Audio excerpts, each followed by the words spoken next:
Cubs win, a nice response with a blowout victory and a lot more news as well.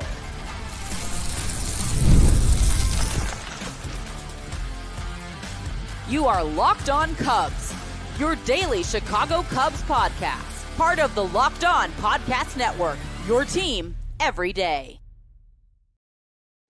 You are Locked On Cubs, part of the Locked On Podcast Network, your team every day. Alongside Sam Olver, I'm Matt Cozy. Sam and I are lifelong fans, taking our passion into discussion with you on all things Cubs. Today's episode is presented by Monarch Money. Take control of your finances with Monarch Money. Use code LOCKEDONMLB at monarchmoney.com for 50% off your first year. Who is going to close for the Cubs? We'll talk about that later in the show. Ian Happ activated from the IL. Porter Hodge placed on the IL. Could PCA still bat leadoff? A DH rotation? And we start with the Cubs responding nicely on Tuesday with a 14-1 win over the Marlins. 2 touchdowns for the Northsiders, who scored 8 runs in the 6th to break it open. The win puts the Cubs at 29-20 on the season. And Sam, the Cubs are now 14-4 in games following a loss. Wow, that is a really interesting stat. First of all, I'm really glad to have you back. There was a lot going on yesterday, and I really missed you covering it. Well, there's even more. There's a lot of non-game news today too. No, yesterday and today, the news cycle. Those segments will be longer than this one. It never ceases to amaze me when you cover a baseball team how things change literally every 24 hours. Wow. Sunday was as great as I've ever felt. I had no Sunday scaries, head on the pillow. One of the best Sundays of your life. Of my life. Cubs sweep the Sox. Shota's coming back soon. And then by Monday at 8:15, everything flipped. So I really needed this medicine. It was a dreary Tuesday morning in the Chicagoland area. So I needed this medicine. I needed this win. And that does feel a little bit, one of the things that feels a little bit different from this year to last year is what you just said, like the bounce back from this team, because you and I talked about it a little bit on the air, probably more off the air. Weathers was kind of intimidating. That was a guy that really stuck out this week. 5 innings. You knew he wasn't going to go long, but you knew it was going to be really tough to score for those 5 innings because, maybe we do a different show. I'd like the Cubs maybe to give Miami a call about that young man. Absolutely. He sure seems intriguing. Yeah. And then immediately when he comes out of the game, the Cubs explode. I thought my 2 takeaways, Matt, from just this individual game was, number one, I like that Seiya's starting to draw walks, and I don't think it's a coincidence that it's getting followed up by homers and big swings because, when pitchers feel like they have to throw strikes, you're looking for that happy balance. And then Matt Shaw. I really, really think that Matt Shaw is, it's 2 games, but you could see the adjustments that have been made. And I just want to share this publicly. I know I texted it to you and tweeted it.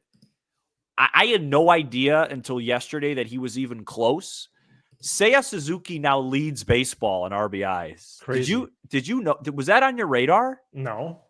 I mean, he just passed up Wilmer Flores, so it's kind of a weird list. A weird leaderboard. Yeah, but that's, credit to him, and it just tells you how good PCA, Happ, Tucker, Those guys have been in front of him too. So, yeah, a lot of people on base for the Cubs this year. Yeah, I thought that was a wild stat. My research department did that one. 14-4 games following a loss. Yeah, for sure. 11 blowout wins now, which is more than their 1-run games combined, which they're 6-4. But yeah, encouraging signs from Seiya tonight, encouraging from Shaw.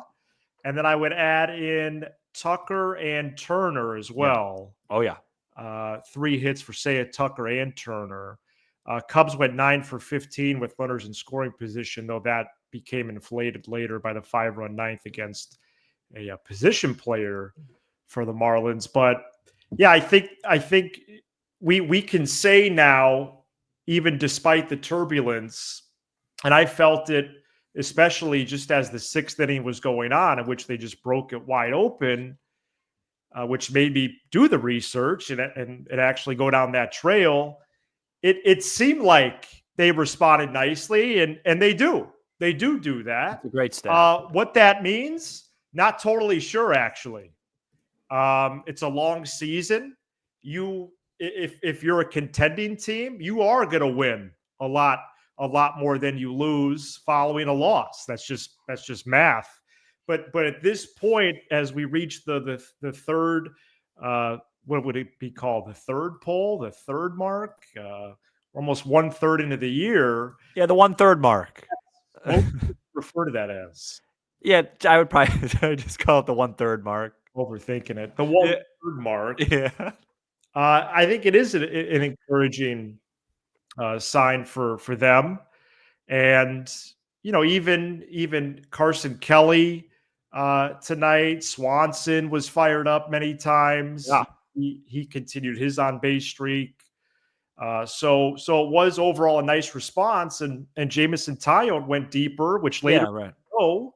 I think we can attribute some bullpen fatigue potentially to the starting staff, kind of pointing to that domino effect.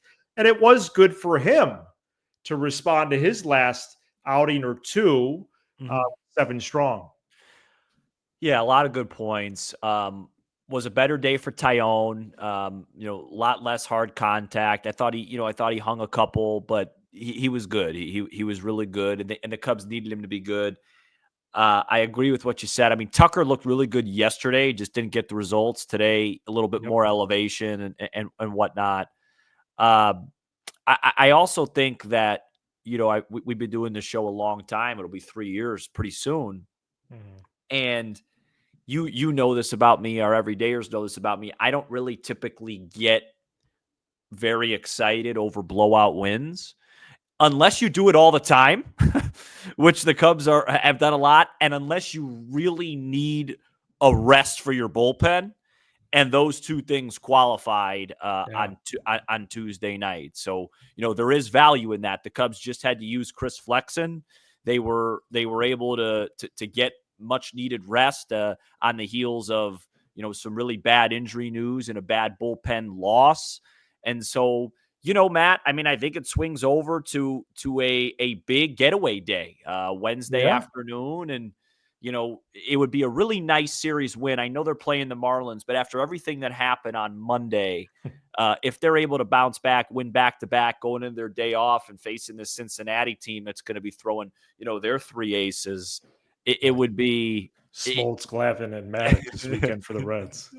It would be really nice to see. So good job today, and I appreciated it. Cade Horton versus Max Meyer in that finale. On April 21, Meyer struck out 14 in 6 shutout against the Reds. Since then, he has allowed 19 runs on 26 hits, allowing at least 4 runs in his last 4 starts. Hopefully the Cubs could keep up that traffic on the bases and take the series. Currently a -132 favorite on FanDuel. All right, a lot of non-game news on 2 days in a row. Happ off the IL, Hodge on it, and a lot more than that. Stay tuned. This episode is brought to you by Monarch Money. You ever check your bank account and wonder, where did all my money go? It actually happened to me this afternoon. Between dining out, online shopping, and entertainment, it's easy to lose track. That's where Monarch Money comes in. Your personal CFO, giving you full visibility and control over your finances. Monarch Money isn't just a budgeting app. It's a complete financial command center. You can track all your accounts, investments, and spending in one place, so you stop just managing your money and start building wealth. When I started using Monarch, I realized just how much I was spending on food delivery, the online delivery services. They really, really get you. And because of Monarch, now I budget much smarter and I save more. Instead of just juggling multiple apps, you could use Monarch to check your finances, track spending, and even plan long-term goals. So take control of your finances with Monarch Money. Use code LOCKEDONMLB at monarchmoney.com for 50% off your first year. That's monarchmoney.com, code LOCKEDONMLB for half off your first year. All right, well, let's get to the news of the day. On Tuesday, Ian Happ was activated from the IL. On the very first day, he was eligible to do so. Moises Ballesteros was sent down.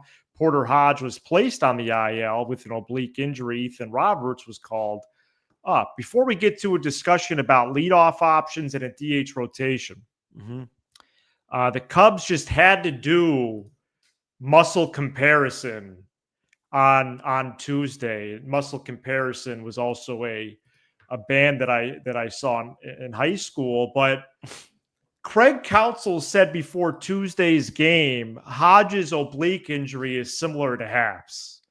First of all, I find it kind of funny that he said that.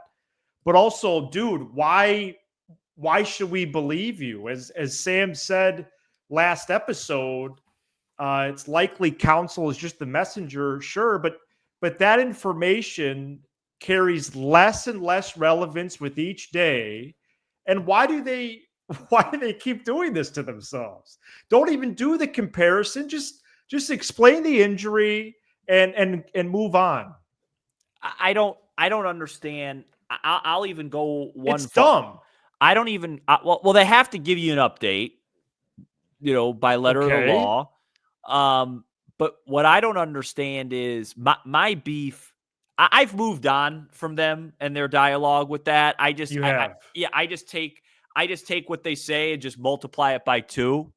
You mentioned that. Yeah. So that's what I'm going to do.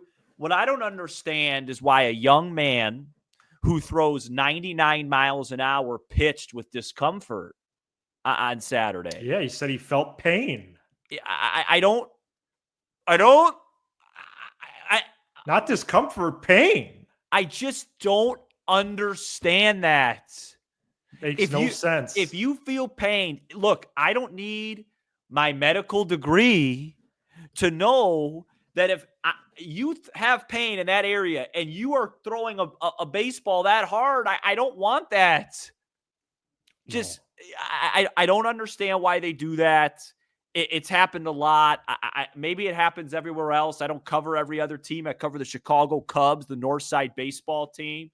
But I just, I am growing fatigued of how the injuries are being handled with this team. It doesn't feel like it's the right way. No, it doesn't. And that would be interesting to look into from other clubs. But, and again, Happ's strain was mild. He is back quickly, but why the comparison there? Well, Imanaga everything was great. That's going to turn out to be a 7-week injury. And then there was the 2023 Bellinger fiasco. Yeah, there's been plenty of them. I mean, Steele, we woke up, we thought Steele had a little bit of, tightness was going to be fine. He's out for the season. Right. Hodge is supposed to play catch on Wednesday in Miami, but let's wait to get confirmation on that. We'll see how he progresses the next week or so. He is eligible to return next Wednesday if it is a minimum stay. Next Wednesday is May 28th already. Wow. Oh, my gosh. Pete Crow-Armstrong is hitting .353 in the leadoff spot. He's 3 for 8 leading off a game. I believe the Cubs should consider keeping him there against right-handed starting pitchers. What do you think, Sam? So it's one of those where what do I think should they do and what will they do? Happ's going to lead off. Happ's going to lead off. I would be shocked if Happ's leading off as a righty, he's going to be leading off as a lefty. I see a little bit of it. I still like PCA a little bit down for now. I think he did his job. I just think he's so, first of all, the swinging and all that stuff. I mean, I love the guy more than anybody. I still like him in the 4-5 slot. I would expect to see him. I mean, we'll find out tomorrow, unless Happ sits for some reason. But if Happ were to play, I think it's still going to be Happ, Tucker, Seiya. And then it's tough because if you're going to go Bush, you don't want to go PCA right behind Bush. So maybe does PCA slide into 4 maybe, or does he hit 6th? I don't know. But I think I'm okay with it for now. There's so much at him so fast, and he puts so much pressure on himself. I mean, I don't know if you saw this today, but he actually was angry at himself after getting an RBI hit with the bases loaded. Right. He was really mad because he didn't do more damage. Like he thinks so much, and I just think, it's been so great for him so far, and I just think having him in that 4, 5, 6 hole versus leadoff isn't the worst thing. Happ's done a really good job in that leadoff hole. Now, if Happ starts to struggle and the offense starts to struggle, then you have your plan. Boom, you jolt him right up there. But for now, I don't have a problem with Pete not leading off. And also, I want to see him run more, and I don't think he's going to run a whole lot hitting in front of Tucker and Seiya. No, and we saw Tucker third, Tuesday. Do we see that do we see a Tucker PCA 3-4? Probably not.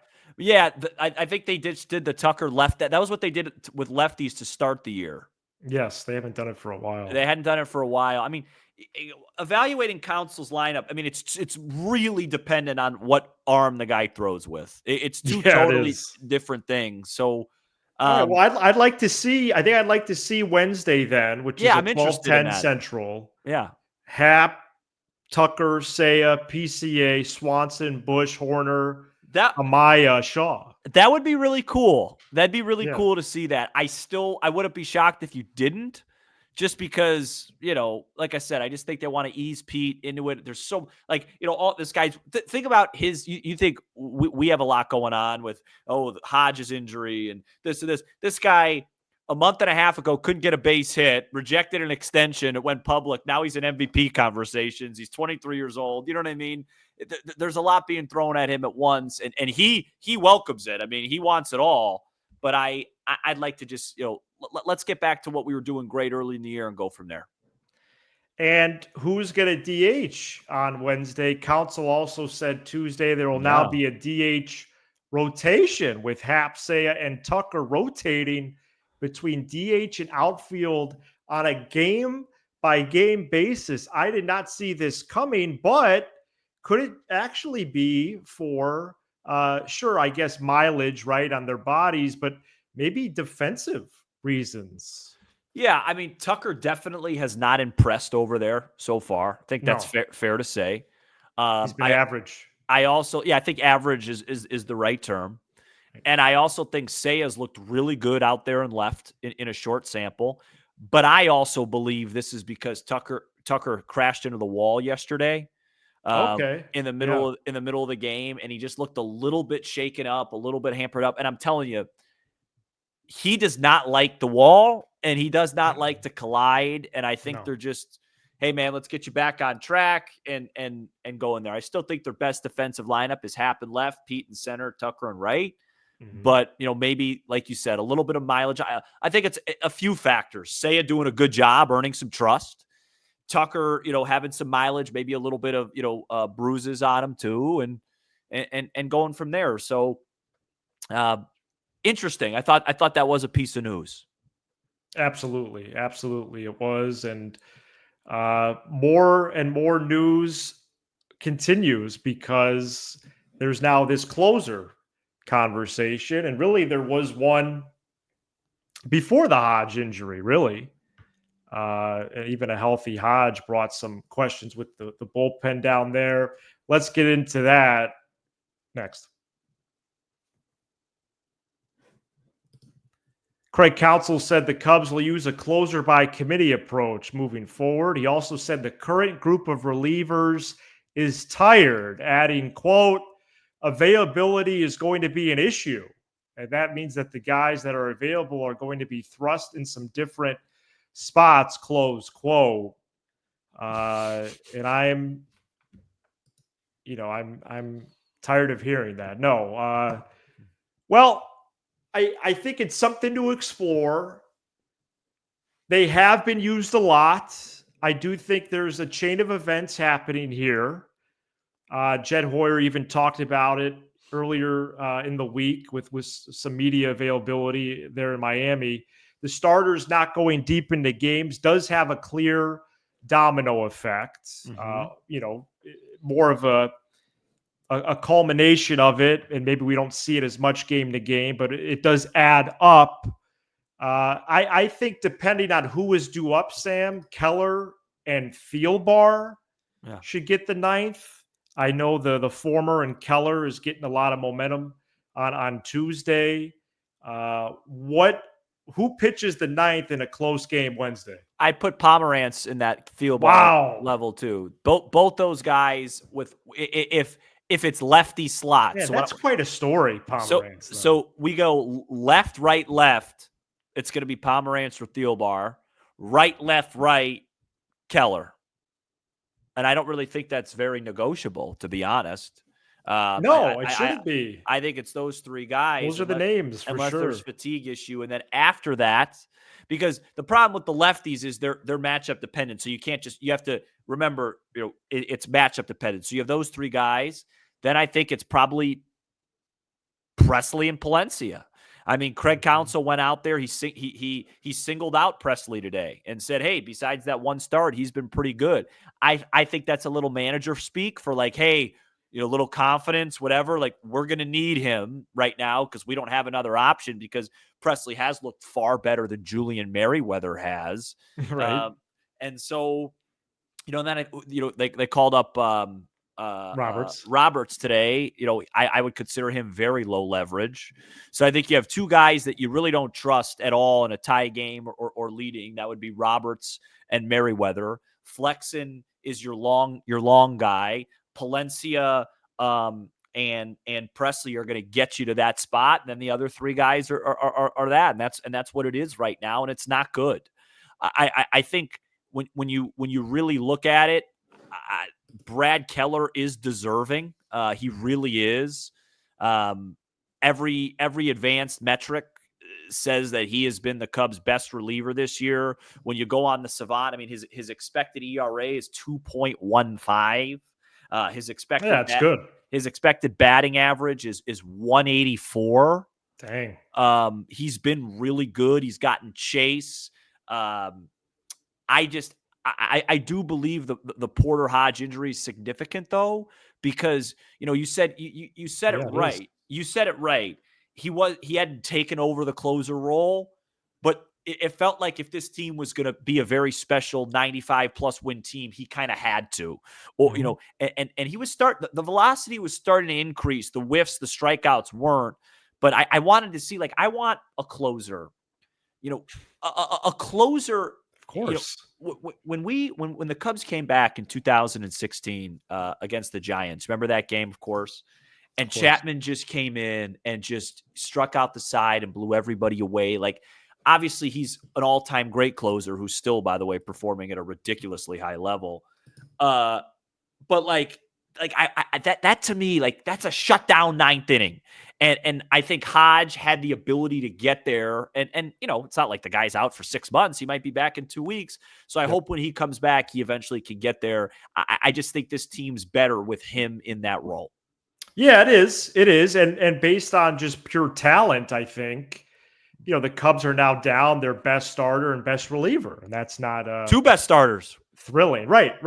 Add in Steele as well. Imanaga. How many teams, Matt? Let's just do a quick exercise. Take their two best starters away and their closer. The Cardinals, who just fought back to tie the game in Detroit. You take away Liberatore, Sonny Gray, and Helsley. We're not sweating them. You know what I mean? Right.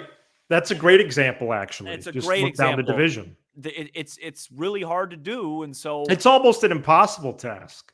Yeah, and so they're going to have to continue to fight. And the only good news is that it's happening. It's not happening when you have to face the Dodgers and Padres every other week. Yes, yeah. This is why this pocket is convenient. Is it a convenient pocket given what they're going through? Because the strength of schedule is so light. They are 6-2 now in this 21 game stretch. All right. So I think the levels of trust now, I think the last time we did this was when we recorded Thursday, and you hinted at it there a couple minutes ago. Keller, Pomerantz,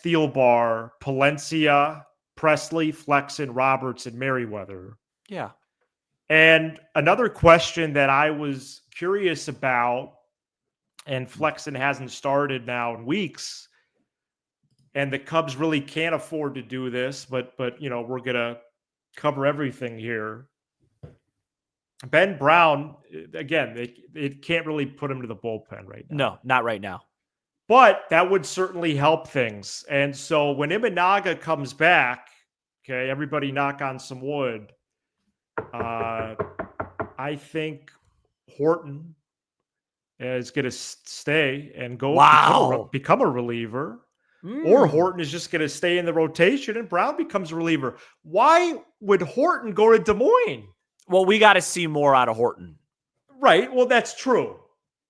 And that continues on Wednesday. Yeah, we got to see more. I'm not going to go there yet. But it's just such a thin pitching group right now. It's thin. It's paper-like. Yeah, it's thin. It's what my varsity basketball coach used to call me. When I would walk in and not be able to. When they were doing the tests for the bench, I barely could put it up one time. So that's the type of pitching group it was. Do you have a feel for Wednesday? No, not at all. Oh. I'm very interested, though, at what you said, because if Horton does throw well, which would be an excellent problem to have, maybe Brown does fit better in the bullpen. But right now, Brown's not going anywhere. And you got to remember, you got to be really careful with Cade because he's not thrown any real innings. I'm really upset that he's throwing a getaway day because I can't lock in on it like I typically would. I'll watch the condensed game because I really want to watch every pitch of his outings. I want to watch the swing and miss. Obviously, FanDuel doesn't love the Cubs tomorrow. They're very small favorites. But that's a significant baseball game Wednesday. And you have you have a day off plus. You're off all day Wednesday afternoon, Wednesday night, all day Thursday. You don't play again until Friday night. So a real mood swinging game on Wednesday. Yeah, that's true. And it was given the longer layoff right there. We'll be back Wednesday to cover that finale and more. This is Locked On Cubs, part of the Locked On Podcast Network, your team every day. For your second listen, check out the all-new Locked On MLB Game Night. Every game, every night, all season long. Get local analysis on a national scale. Find MLB Game Night on the Locked On MLB channel on YouTube or wherever you listen to podcasts. He's Sam Olber. I'm Matt Cozy. This is Locked On Cubs.